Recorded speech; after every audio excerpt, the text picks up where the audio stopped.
हेल' लोगोफोर बे समाव नोंथांमोननि गेजेराव मोनसे जोबोद गोजोनथाव रादाब लाबोना होफैदों आरो बे जाहैबाय जोङो नुनो मोननाय जादों बर'नि फिसा जमुना बर' बिथाङा इन्टारनेशनेल थाखोनि बक्सिं बादायलायनायाव मोनसे आरोबाव फिन देरहासार जानो हादों मुलुगनि गेजेरावनो। दा बेयो जोंनि थाखाय जोबोद गोग्गाथाव। बेनि गासै बाथ्राफोरखौ जों मिथिना लानि। काजाखस्तान हादरनि नुर सुल्तानआव जानाय 2022 मायथाइनि इलर्डा कापनि दैदेननायाव इन्टारनेशनेल बक्सिं चेम्पियनशिप जानानै थांबाय। दा बेयाव जोंनि बर'नि फिसा जमुना बर' बिथाङा सिलभारनि मेडेल मोननो हादों।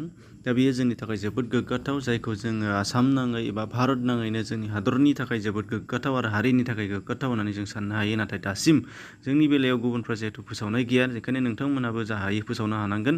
दा बिथांनिसिम बिग कंग्रेचुलेसन बावहरनाय थाबाय आरो बिथांनि बे नाजानाया बर'नि आरो भारत हादरनि थाखाय जोबोद गोग्गाथाव जानानै थाबाय थाथों।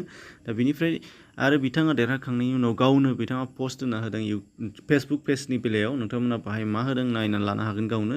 जे देरहाखांनायनि उनाव बिथाङा बुंदों दि गोलाव 2 बोसोर फाफ्लियाव फाहामथाय लाबाय थानायनि उनाव बे खेबाव गोख्रों गेलेनानै सिलभार मेडेल मोननो हादों।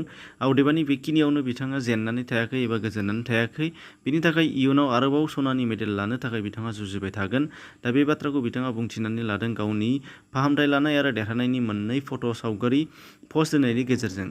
दा बिथांनि नाजानाया जोंनि इयुननि थाखाय जोबोद थुलुंगाथाव आरो जोंनि इयुन जोलैया बिथांनि रावफोरखौ जोङो फल' खालामनो हायो आरो बिथांनि जुजिनायखौ जोङो साबायखर बावनो नांगोन। दा बेखिनि जेसेबां हायो नोंथांमोनाबो शेयार खालामनानै हो, जाहाथे गुबुनफोराबो मिथिनो हानाय जायो आरो जायखिजाया ससियेल बिजोंनि गेजेरजों नोंथांमोना बेखौ फोसावनो हानाय जागोन। जायखिजाया इउटुब, फेसबुक आरो नङाबा टुइटार एबा जोङो इन्सटाग्राम, जायखिजायावनो जों स्प्रेड खालामनांगोन, जाहाथे जोंनि मानसिखौ गुबुनफ्रा जिहेतु जेसेबां हायो एसेबां दोनखोमानो नाजायो। दा बेनि थाखाय जोङो नोंथांमोनखौ खावलायहरदों। आरो बिनि अनगायैबो बिथाङा सिगाङाव खोलोबाव बेसेबां मायथाइयाव आरो बबेखिनियाव बेसेबां देरहानानै फैथो, मा मेडेल मोनबोनो हादों, बिनि गासै डिटेल्स नोंथांमोनहा डिसक्रिपसनाव मोनसे बानायखानाय भिडिअनि लिंक मोनगोन। बेजों थानानै जुदि नोंथांमोना गोसोबा नायनो हानाय जागोन। बेनि लिंकखौ डिसक्रिपसनाव नोंथांमोना चेक खालाम। एसेनोसै, गोजोन्थों।